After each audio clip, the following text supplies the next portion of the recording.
এই জীবন যেন বহতা নদীর মতো, চলার পথে কত বাঁক মোহনা শত, আছে আরো দ্বন্দ্ব আলো আধারের, বেছে নিতে হবে তাই পথ আমাদের। আসসালামু আলাইকুম প্রিয় দর্শক, আপনারা যারা দেশে আছেন প্রবাসে, সবাইকে জানাই অনেক অনেক প্রীতি ও শুভেচ্ছা। শুরু হলো এনটিভি আয়োজিত এবং লাভ হলো নিবেদিত টক শো আলোকপাত। আমাদের আজকের বিষয় রাহমাতুল্লিল আলামিন।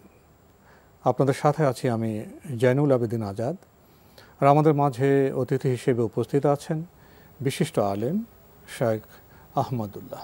আসসালামু আলাইকুম ওয়া রাহমাতুল্লাহি ওয়া বারাকাতুহু। প্রিয় দর্শক, গত পর্বে আমরা মুতা যুদ্ধের বিষয় সম্পর্কে জেনেছি।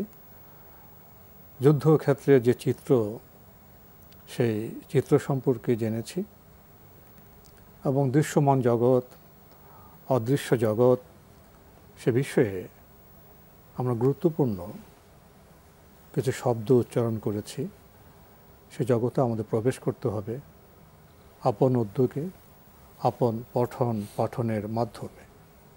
আজকে আমরা শুরুতে জানার চেষ্টা করব সেই যুদ্ধের সমাপ্তি কিভাবে হয়েছিল এবং মুতা যুদ্ধের যে একটি প্রভাব তখনকার সময়ে কেমন হয়েছিল, সে বিষয় সম্পর্কে জানব শেখ আহমদুল্লাহ আপনার কাছ থেকে। ধন্যবাদ আপনাকে। আমরা মুতার যুদ্ধের একেবারে শেষ পর্যন্ত চলে এসেছিলাম বিগত পর্বে। খালিদ ইবনে ওয়ালিদ রাদিয়াল্লাহু তাআলা আনহুর বিচক্ষণতায়, বীরত্ব এবং দূরদর্শী সিদ্ধান্তে, রণকৌশলে আলহামদুলিল্লাহ মুসলিমরা এই অসম যুদ্ধে, যেখানে মুসলিমরা নিশ্চিহ্ন হয়ে যাওয়ার কথা, সেখানে মাত্র 12 জন সাহাবীকে তারা শাহাদাতের মাধ্যমে তাদের যুদ্ধের পরিসমাপ্তি তারা ঘটাতে পেরেছেন। এই যুদ্ধেও চূড়ান্ত বিজয় অর্জন করে তারা মদিনায় ফিরে এলেন। খালিদ ইবনে ওয়ালিদ রাদিয়াল্লাহু তাআলা আনহু এবং তার দলবল যখন মদিনায় ফিরে এলেন, তখন আশেপাশের সমস্ত অঞ্চলে, পুরো এলাকায় মুসলমানদের যে শৌর্যবীর্য, মুসলমানদের যে বীরত্ব, মুসলমানদের যে সুনাম সুখ্যাতি, সেটা ছড়িয়ে পড়ল। এর ফলশ্রুতিতে এই মুতার যুদ্ধের যে প্রভাব, যেটি হলো তা হলো দলে দলে মানুষ ইসলামে দাখিল হতে লাগলো। যে কাদের বিরুদ্ধে বিজয়? তখনকার শ্রেষ্ঠ পরাশক্তি রোমকদের বিরুদ্ধে বিজয়, তাও আবার মাত্র 3000 সৈন্যবাহিনী নিয়ে, সামান্য রসদপত্র নিয়ে। 2 লক্ষ সেনাবাহিনীর বিরুদ্ধে। 2 লক্ষ সেনাবাহিনী, তখনকার সময় 2 লক্ষ সেনাবাহিনী বিশাল ব্যাপার। তো এত কিছুর মাধ্যমে মুসলমানদের যে সুখ্যাতি ছড়িয়ে পড়লো, মানুষের কাছে মোটামুটি এটি বদ্ধমূল হয়ে গেল। চিন্তাটা মানুষের মধ্যে গেঁথে গেল যে এদেরকে বোধহয় কোনোভাবেই আর ঠেকানো যাবে না, এরা অপরাজেয়। এর মাধ্যমে মুসলমানরা যেরকম নিজেরা মানসিকভাবে অনেক বেশি শক্ত এবং বলিয়ান হলেন, আর অমুসলিমরাও দলে দলে ইসলামে দীক্ষিত হতে লাগলো, আসতে লাগলো। মুতার যুদ্ধের এই প্রভাবটি কিন্তু পরবর্তীতে মক্কা বিজয়েরও প্রেক্ষাপট রচনা করতে সহযোগিতা করেছে, এবং নবী সাল্লাল্লাহু আলাইহি সাল্লামের ওয়াফাত এবং তার ওয়াফাত পরবর্তী যে আপনার মুসলমানদের যে সামনে এগিয়ে যাওয়া, এই সবগুলোর একটা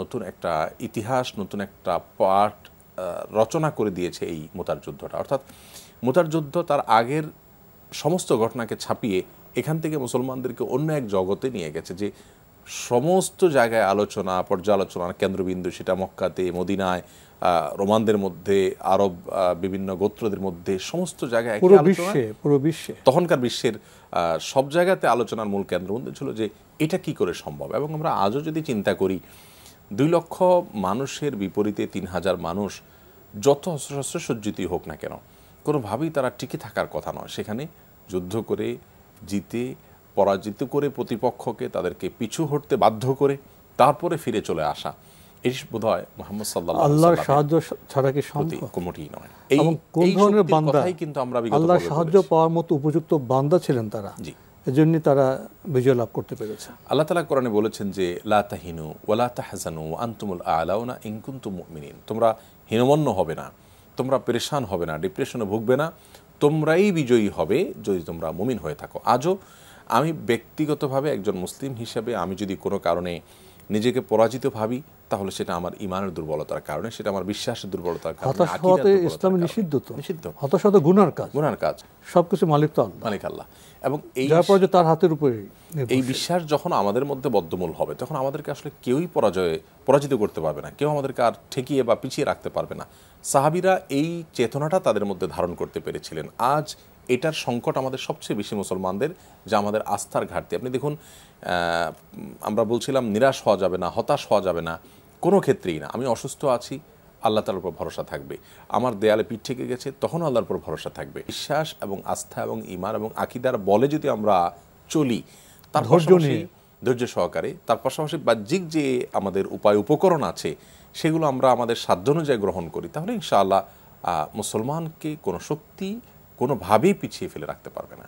এবং আজও বোধ হয় এই জন্য নবী করিম সাল্লাল্লাহু আলাইহি সাল্লামের রহমতুল্লাহ আলামিনের সেই যে ঈমানের যে আপনার আন্দোলন, যেটি সাহাবীদের মধ্যে তিনি খুব সফলভাবে ঘটাতে পেরেছিলেন, সেটি বোধহয় আমাদের মধ্যে আবার আনা দরকার। এবং মুতার যুদ্ধকে আমরা যতবার স্মরণ করব, যতবার আলোচনা করব, ততবারই আমাদের মধ্যে ইনশাআল্লাহ এই আস্থা তৈরি হবে, এই অবিচলতা তৈরি হবে, এই বিশ্বাস তৈরি হবে যে ইনশাআল্লাহ আল্লাহ তাআলাই আমাদেরকে রক্ষা করবেন। লা তাহিনু ওয়ালা তাহজানু ওয়া আনতুমুল আলাউনা ইন কুনতুম মুমিনিন। আমি মুমিন হতে পেরেছি কিনা, বান্দা হতে পেরেছি কিনা, এটি আমরা নিজের কাছে জিজ্ঞাসা রাখি। মুতা যুদ্ধের তদানীন্তন বিশ্বে যে একটি প্রভাব আলোড়ন বিলোড়ন সৃষ্টি করেছিল, সেটা তো মক্কা বিজয়ের একটা প্রেক্ষাপট সৃষ্টি করেছিল। অবশ্য তার আগে ছোটোখাটো কিছু সারিয়া অভিযান হয়েছে, এ বিষয়ে কিছু আলোকপাত করবে? এরপরে মুতার যুদ্ধ থেকে ফিরে আসার পর নবী করিম সাল্লাল্লাহু আলাইহি সাল্লাম লক্ষ্য রাখছিলেন খুব তীক্ষ্ণভাবে যে মুতার যুদ্ধ পরবর্তী পরিস্থিতি কি দাঁড়াচ্ছে। একদিকে দলে দলে মানুষ ইসলামে আসছে, মুসলমানদের সুনাম সুখ্যাতি ছড়িয়ে পড়েছে, মুসলমানরা অপরাজেয় সেই বার্তা চলে গিয়েছে এবং তৎকালীন বিশ্বের অন্যতম পরাশক্তি, বরং সবচেয়ে বড় পরাশক্তি রোমানদেরকে পরাজয় করা, বরং তাদের সাথে যুদ্ধে টিকিয়ে থেকে ফিরে আসার মতো ঘটনা মুসলমানরা ঘটেছে। এরপরে নবী করিম সাল্লাল্লাহু আলাইহি ওয়াসাল্লাম দেখতে পেলেন যে রোমানদের সাথে এই লড়াইয়ে কিন্তু একটা ঘটনা ছিল, আমরা নিশ্চয়ই লক্ষ্য করেছি বিগত পর্বে। সেটা হলো 1 লক্ষ সৈনিক রোমানদের সাথে থাকলেও, রোমান সৈনিক থাকলেও তাদের সাথে আরো 1 লক্ষ যে সৈনিক যুক্ত হয়েছিল, এই যুক্ত হওয়া সৈনিকগুলো কারা? এই যুক্ত হওয়া সৈনিকগুলো কিন্তু আরবের বিভিন্ন অঞ্চলের বিভিন্ন গোত্রের লোকেরা, তারাও যুক্ত হয়েছে। 1 লক্ষ মানুষ, সহজ বা সাধারণ কোনো কথা নয়। সেই যুগে 1 লক্ষ মানুষের একত্র হওয়া, জনপদের মানুষ, তারা জনপদের, বিভিন্ন জনপদের। তো এই লোকগুলোর দিকে নবী সাল্লাল্লাহু আলাইহি সাল্লাম খুব তীক্ষ্ণ দৃষ্টি দিলেন যে এরা কারা? রোমানদেরকে তো আমরা হারালাম, এরা কারা যারা আমাদেরকে সমূলে শেষ করার জন্য রোমানদের সাথে হাতে হাত মিলিয়েছে? আমরা আরাবিয়ান, তারা আরাবিয়ান, অথচ তারা আমাদেরকে প্রতিপক্ষ বানিয়ে রোমানদেরকে আপন করে সাথে হাত মিলিয়েছে। তো বহিঃশত্রুর সাথে হাত মিলানো এই লোকগুলো কারা, তাদের দিকে দৃষ্টিপাত করে নবী করিম সাল্লাল্লাহু আলাইহি সাল্লাম একটি বিশেষ অভিযান চালালেন, যেটি সারিয়াতু যাতুস সালাসিল নামে ইতিহাসে পরিচিত। এই সালাসিল বা সুলাসিল দুইভাবে পড়া যায়। এই সালাসিল বা সুলাসিল নামক জায়গা, বেশিরভাগ অভিযানগুলো জায়গার নামে, জলাশয়ের নাম।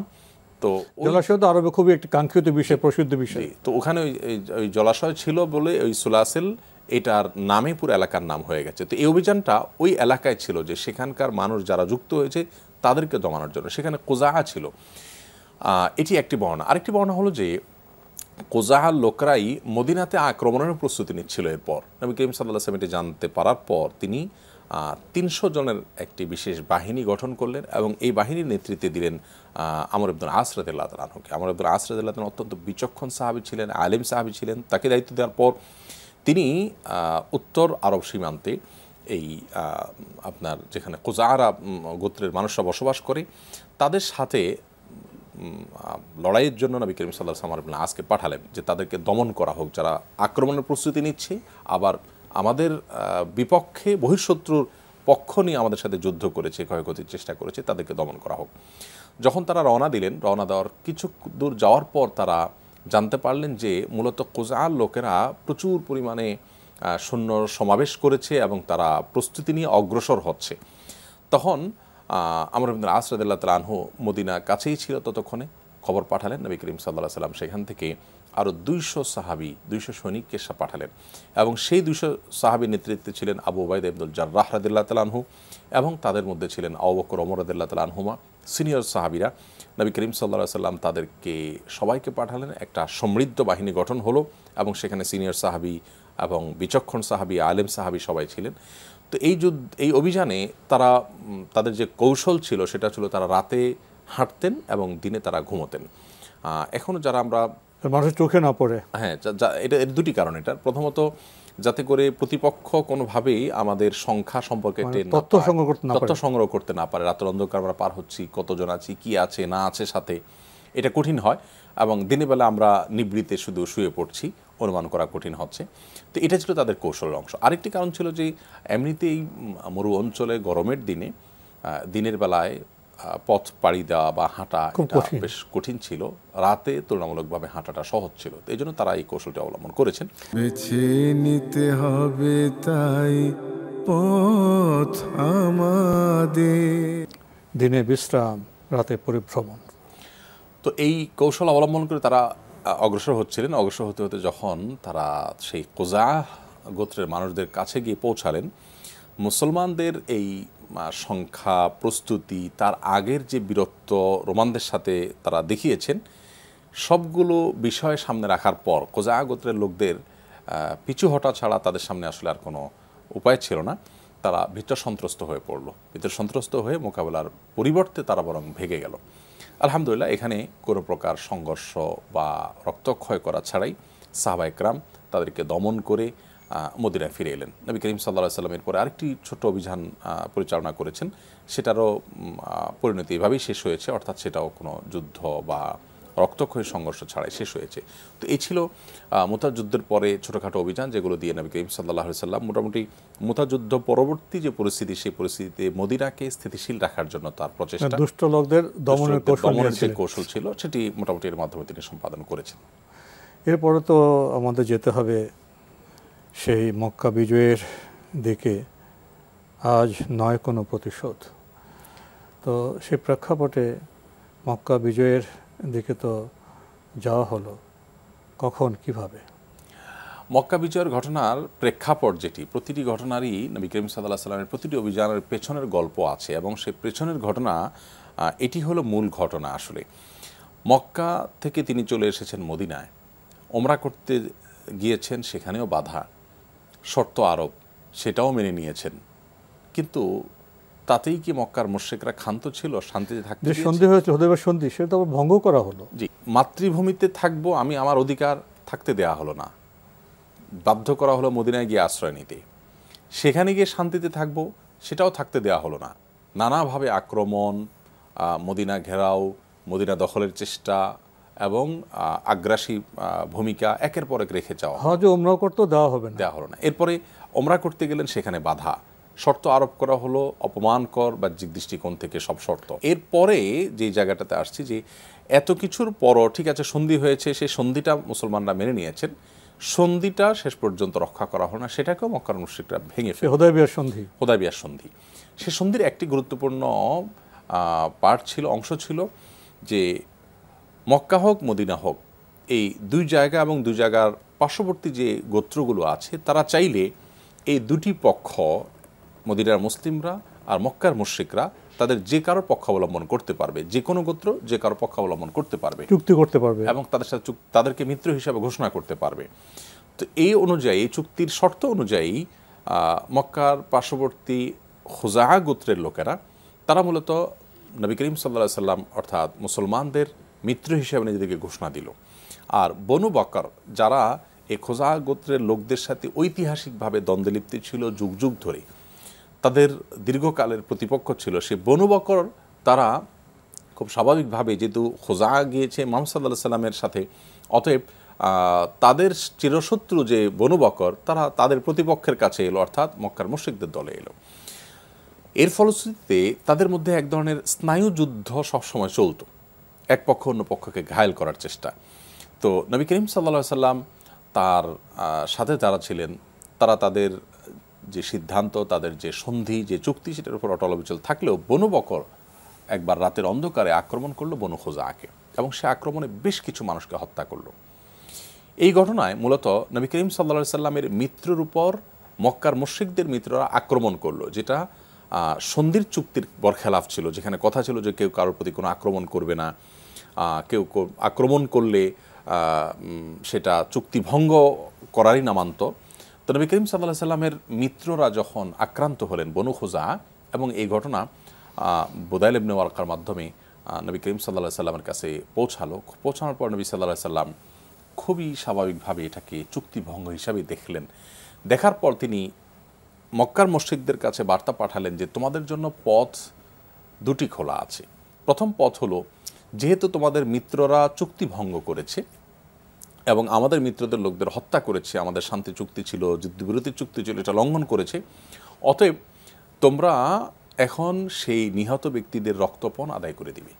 মানে সেই চুক্তিটা আবার নবায়নের চেষ্টা করলেন। হ্যাঁ, নবী করিম সাল্লাল্লাহু আলাইহি সাল্লামের এই জায়গাটা এসে একটু থামতে চাচ্ছি। নবী করিম সাল্লাল্লাহু আলাইহি সাল্লামের যে প্রচেষ্টা ছিল, তিনি তো রোমানদের বিরুদ্ধে এই তার বিজয়ের পর এবং নানা অভিযানে তিনি তার যে মনোবল চাঙ্গা হয়েছে সাহাবীদের, তিনি তো একটা অজুহাত দাঁড় করিয়ে দাপট দেখাতে পারতেন, মক্কার উপরে তিনি দম্ভ দেখাতে পারতেন, আক্রমণ করতে পারতেন, আগ্রাসী ভূমিকা রাখতে পারতেন যে তোমরা চুক্তি ভঙ্গ করেছো, তোমরা দুঃসাহস করেছো, দাঁড়াও দেখাচ্ছে। সেটা না করে নবী করিম সাল্লাল্লাহু আলাইহি সাল্লাম তাদেরকে খুবই শান্তভাবে প্রস্তাব পাঠালেন, যেহেতু কোনো মানুষকে হত্যা করা হলে, ভুলেও হত্যা করা হলে তার রক্তমূল্য দিতে হয়, তোমরা রক্তপণ দিয়ে দাও এবং চুক্তিটা স্বস্থানে বহাল থাকতে পারে। আবার নবায়ন হোক, চুক্তি ভঙ্গ হয়েছে আবার নবায়ন হোক। তো নবী করিম সাল্লাল্লাহু আলাইহি সাল্লামের এই প্রস্তাবনা ছিল প্রথম, এবং দ্বিতীয় প্রস্তাবনা ছিল যদি তোমরা এটাতে রাজি না হও তাহলে যারা এই সীমালঙ্ঘন করেছে তাদেরকে আমাদের হাতে তুলে দাও, আমরা তাদেরকে বিচার মুখোমুখি করব, তারা শাস্তির সম্মুখীন হোক। মক্কার মুশরিকরা এই দুইটার কোনোটাই তারা গ্রহণ করলো না। এই দুইটার কোনোটাকে গ্রহণ না করে বরং যেটি করলো তা হলো, আবু সুফিয়ান যখন টের পেলেন যে ঘটনা তো খুব ভয়ঙ্কর পরিস্থিতির দিকে যেতে পারে, যেহেতু আমরা আমাদের মিত্ররা চুক্তি ভঙ্গ করেছে, অতএব চুক্তিভঙ্গের পরিণামে আমাদেরকে হয়তো যুদ্ধ মোকাবেলা করা হতে পারে এই মুসলমানদের বিরুদ্ধে, যেখানে মুসলমানরা তখন গোটা পৃথিবীতে একটা উদীয়মান শক্তি হিসাবে প্রতিষ্ঠিত। তখন আবু সুফিয়ান তিনি সিদ্ধান্ত নিলেন যে তিনি মদিনায় যাবেন, যে চুক্তি নবায়নের অফার করবেন। আবু সুফিয়ান তখন মদিনায় রওনা হলেন। মদিনায় তিনি যখন আসছেন, এদিকে বুদাইল ইবনে ওয়ারকা যিনি নবী করিম সাল্লাল্লাহু আলাইহি সাল্লামের সাথে দেখা করে এখানকার পুরো পরিস্থিতি জানিয়েছেন, এবং নবী সাল্লাল্লাহু আলাইহি সাল্লাম সেখান থেকে যে প্রস্তুতি নিচ্ছিলেন যে এই ঘটনার একটা বিহিত হতে হবে, তিনি প্রস্তুতি নিচ্ছেন যে মক্কা অভিযান করবেন, যেটাকে আমরা ফাতহে মক্কা বলছি। এখানে বলে রাখি যে ফাতহে মক্কা মানে হলো মক্কা বিজয়। এই মক্কা বিজয় সম্পর্কে ইমাম ইবনুল কাইয়িম রাহিমাহুল্লাহ তিনি বলেছেন, ইসলামের ইতিহাসের মূল এবং প্রধান বিজয়ই হলো এটি হলো সেই বিজয়, যে বিজয়ের পর আল্লাহ তাআলা আয়াত নাজিল করেছেন যে ইযা জাআ নাসরুল্লাহি ওয়াল ফাতহ, যখন বিজয় আসবে, আল্লাহর সাহায্য আসবে। এই বিজয় বলতে আল্লাহ তাআলা সূরা নাসরের মধ্যে মক্কা বিজয়ের কথা ইন্ডিকেট করেছেন। যখন এরকম বিজয় হবে তখন দেখবে এই বিজয়ের পর ওয়ারাআইতান নাস ইয়াদখুলুনা ফি দীনিল্লাহি আফওয়াজা, দলে দলে গোত্রে গোত্রে পৃথিবীর বিভিন্ন প্রান্ত মানুষ ইসলামে প্রবেশ করবে। ঠিক তাই হয়েছিল। মক্কা অভিযান, মক্কা বিজয়ের এই ঘটনায় নবী করিম সাল্লাল্লাহু আলাইহি ওয়াসাল্লামের দলের লোক অগণিতভাবে ইসলামে প্রবেশ করেছে। মক্কা বিজয়ের প্রেক্ষাপটের কথা আমরা বলছি, মূল ঘটনা তো এত বড় যে সেটা আমরা হয়তো কয়েকটা এপিসোডে কথা বলতে হবে, যে এত বড় একটা বিশ্বাসঘাতকতার ঘটনার প্রেক্ষিতে যে অভিযান হয়েছে, সে অভিযানে না জানি কত মানুষ নিহত হয়েছে, না জানি কত লাশ পড়েছে, আদতে কিছুই হয়নি। মূলত যারা তাদেরকে জন্মভূমি থেকে বিতাড়িত করেছে, সেখানে গিয়েও শান্তি থাকতে দেয়নি, ওমরা করতে আসছে সেখানে বাধা দিয়েছে, চুক্তি লঙ্ঘন করেছে, একের পর এক যুদ্ধ চাপিয়ে দিয়েছে, আগ্রাসন করেছে। এরপরে সর্বশেষ তারা চুক্তি ভঙ্গ করে সে চুক্তি নবায়নের যে সম্প্রীতির চেষ্টা নবী সাল্লাল্লাহু আলাইহি ওয়াসাল্লামের ছিল, শান্তির যে আহ্বান ছিল, সেটাতেও সাড়া দিল না। সময় আর আছে 2 মিনিট। এরপর নবী করিম সাল্লাল্লাহু আলাইহি ওয়াসাল্লাম সেটার বিহিত করার জন্য প্রস্তুতি নিচ্ছেন। সম্ভবত আয়েশা রাদিয়াল্লাহু তাআলা আনহা নবী সাল্লাল্লাহু আলাইহি ওয়াসাল্লামের প্রস্তুতি দেখে, মক্কা অভিযানের প্রস্তুতি দেখে বললেন, আপনারা তাদের সাথে চুক্তিবদ্ধ আছেন। তিনি অথবা আবু বকর রাদিয়াল্লাহু তাআলা আনহু দুজনের একজন যখন বললেন যে আপনারা তাদের সাথে চুক্তিবদ্ধ, কোনো যুদ্ধ বিগ্রহে জড়াবেন না, শান্তি চুক্তি চলছে, যুদ্ধবিরতি চলছে, তো আপনি প্রস্তুতি নিচ্ছেন মক্কা অভিযানের জন্য। তখন নবী করিম সাল্লাল্লাহু আলাইহি ওয়াসাল্লাম বলেছেন, তুমি কি দেখোনি তারা কি করেছে? তারা যে বিশ্বাসঘাতকতা করেছে, তারা যে বিশ্বাস ভঙ্গ করেছে, চুক্তি লঙ্ঘন করেছে। কোরআনে কারিমে আল্লাহ রাব্বুল আলামিন স্পষ্ট ঘোষণা দিলেন, বারাআতু মিনাল্লাহি ওয়া রাসূলিহি ইলা আখিরিল আয়া। যে চুক্তি যখন কোনো একটা পক্ষ ভঙ্গ করে, অপর পক্ষ তাদের সাথে কৃত সকল চুক্তি তখন অটোমেটিকলি তাদের ভঙ্গ হয়ে যায়। আল্লাহ রাব্বুল আলামিন তাদের জন্য যে নিরাপত্তা দেয়া ছিল মুসলমানদের তরফ থেকে, সেই নিরাপত্তা নেই, সেটি তুলে নেওয়া হয়েছে। এই মর্মে কোরআনে আয়াত নাজিল করলেন, নবী করিম সাল্লাল্লাহু আলাইহি ওয়াসাল্লাম প্রস্তুতি নিচ্ছেন। এদিকে আবু সুফিয়ান মদিনা চলে এলেন আলোচনা করার জন্য। আমরা যেটাকে বলি যে মানে অপরাধ করার পর মানুষের মধ্যে এক ধরনের নিজের মধ্যে জানা হয়ে যায় যে আমি অন্যায়টা করে ফেলেছি, অর্থাৎ বনু খুজার উপরে বনু বকর দংশনে ভুগতে থাকে এবং সে অনুভব করে যে সে অন্যায় করেছে। তো আবু সুফিয়ান কেন চুক্তি নবায়ন করতে যাচ্ছে? চুক্তি তো করাই ছিল। এখান থেকেই বোঝা যাচ্ছে যে আবু সুফিয়ান তার ভেতর থেকে এই স্বীকৃতি তিনি পেয়েছেন, বা ভেতর থেকে তার এই নিজে থেকে এই উপলব্ধি জাগ্রত হয়েছে, ভয় জাগ্রত হয়েছে যে ভয় জাগ্রত হয়েছে যে আমরা তো আসলে এর পরিণাম কি হবে, চুক্তি তো লঙ্ঘন করে ফেলেছি, তাই এবার নবায়ন করতে চাই, চলে আসলেন। তো আমরা দর্শকরা নিশ্চয়ই আমরা জেনে থাকবো নবী করিম সাল্লাল্লাহু আলাইহি ওয়াসাল্লামের ঘরে কিন্তু আবু সুফিয়ানের কন্যা স্ত্রী হিসাবে আছেন। তো যখন তার ঘরে গেলেন আবু সুফিয়ান, মদিনাতে গেলেন নবী করিম সাল্লাল্লাহু আলাইহি ওয়াসাল্লামের বাসায়, সেখানে তার কন্যা নবী সাল্লাল্লাহু আলাইহি ওয়াসাল্লামের স্ত্রী তার বাসায় যখন গেলেন, বসতে দিলেন মেয়ে তার বাবাকে, নবী সাল্লাল্লাহু আলাইহি ওয়াসাল্লামের স্ত্রী উম্মুল মুমিনিন তার বাবাকে বসতে দিলেন। যখন বসতে দিলেন, আবু সুফিয়ান খাটে বসতে যাচ্ছেন, তখন যে বিছানাটা বিছানো ছিল ওইটা তুলে একটু ভেঙে ভাঁজ করে তারপর বাবাকে বসতে দিলেন। আবু সুফিয়ান তখন মেয়েকে জিজ্ঞেস করলেন যে তুমি বিছানাটা আমি বসার আগে সরাই ফেললে, আমি বিছানার উপযুক্ত না, নাকি বিছানা আমার উপযুক্ত না, কী কারণে সরালে? তখন উম্মুল মুমিনিন বললেন যে এই বিছানায় আল্লাহ তাআলার তরফ থেকে ওহী নিয়ে আসেন জিবরিল। তো নবী করিম সাল্লাল্লাহু আলাইহি ওয়াসাল্লামের প্রতি পবিত্র ওহী নাজিল হয় যে বিছানায়, সেখানে আসলে একজন মুশরিক বসবে। চমৎকার জায়গায় এসে আমরা থামলাম, সময় আমাদের ঘন্টা বাজাচ্ছে এই জায়গায় শেষ করতে। এ বিষয়ে জানার বোঝার আর অনেক বিষয় আছে, আমাদের একটু অপেক্ষা করতে হবে আগামী পর্ব পর্যন্ত। তো আজকে এখানে শেষ করতে হচ্ছে। শাইখ আহমদুল্লাহ, আপনি কষ্ট করে আমাদের স্টুডিওতে এসেছেন, সময় দিয়েছেন, সেজন্য আপনাকে অনেক ধন্যবাদ। আপনাকে অনেক ধন্যবাদ। প্রিয় দর্শক, আমরা দেখছিলাম এনটিভি আয়োজিত এবং লাভ হলো নিবেদিত অনুষ্ঠান আলোকপাত। আমাদের আজকের বিষয় ছিল রাহমাতুল লিল আলামিন। আমাদের অনুষ্ঠান আপনারা এনটিভি অনলাইনেও দেখতে পারবেন, ভিজিট করুন www.ntvbd.com। এছাড়া ইউটিউবে এবং আমাদের ভেরিফাইড ফেসবুক পেজে অনুষ্ঠান দেখতে পারবেন। আমরা কি জানলাম? মানুষ সবসময় মানুষ থাকে না। মানুষ যখন ওয়াদা ভঙ্গ করে, চুক্তি ভঙ্গ করে, তখন সে মানুষের যে উন্নত স্তর, সেখান থেকে সে নিচে চলে আসে। তখন এদের বিরুদ্ধে সংগ্রাম করতে হয়, নতুবা তারা সমাজকে, মানুষের বসবাস অযোগ্য করে তোলে। সে চিত্র আমরা দেখতে পেলাম। মুসলিম বাহিনী সমাজকে, পৃথিবীকে মানুষের বসবাস যোগ্য করতে চায়। বসবাসযোগ্য করতে হলে সেখানে চুক্তি রক্ষা করতে হয়, সেখানে ইনসাফ প্রতিষ্ঠিত করতে হয়, ন্যায়ের প্রতিষ্ঠা করতে হয়, অন্যায়ের প্রতিরোধ করতে হয়। সেই প্রতিরোধের বার্তা আমরা নবী ইসলামের জীবনের ইতিহাসের পরতে পরতে আমরা লক্ষ্য করেছি। শেষে এসে আমরা মক্কা বিজয়ের যে প্রেক্ষাপট, সেখানে আমরা উপস্থিত হয়েছি।